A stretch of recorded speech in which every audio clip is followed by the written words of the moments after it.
Hi guys welcome back to my channel मु आपन मिस्टीसाइमिनु स्वागत करछि गाइस आजर चैनल को आजर वीडियो स्टार्ट करबा पूर्व लाइक शेयर एंड सब्सक्राइब कर देबे बेल आइकन दबे नेक्स्ट वीडियो नोटिफिकेशन गाइस आपन को पळे पार्लर जीवेनी तुम घरे थाकी आपन मु हेयर कट देखिबी बहुत ही इजीली हेयर कट तो चला तो वीडियो स्टार्ट करबा। तो गाइस ये कटिंग करबा पूर्व फर्स्ट हेयर को भलो भाबरे कुंडेबे तापरे गोटे रबर साहाଯ୍ୟରେ एपटे फर्स्ट साइड सेपट साइड बांधिबे आ भलो भाबरे कटिंग करिवे तबे छोट छोट छोट छोट करिके कटिंग करिवे जाद्वारा तो बारीकटा माने हेयर स्टाइल कटिंग टाइप रे आसीबो बहुत ही सुंदर देखा जबो आपण माने एम्ति घर भी बनातु मु जेमती हेयर कटिंग अछि आपण माने सेमती भी हेयर कटिंग करि परबे।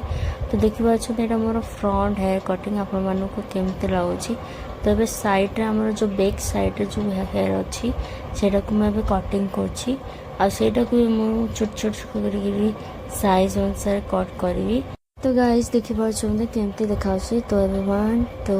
3 स्टार गाइस लोक केमती देखा जाउछि। आई होप आपण मानो को बहुत बढ़िया थिबो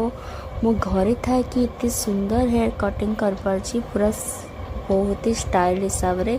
आपण माने को केमती लागुछि गाइस कह। तो गाइस आज रो वीडियो आपण जदी केमती लागला मोर न्यू हेयर स्टाइल आपण मानो को केमती लागला तो मते कमेंट सेक्शन करी निश्चय जणाबे आ इमिति हेयर स्टाइल घरे भी बनै पारिबे आपण इजीली रे बहुत ही सिंपल स्टाइल रे भी बनै पारिबे। पुणी देखाबा गाइस आउ गोटे ब्लॉग रे रहूची जय जगन्नाथ बाय बाय।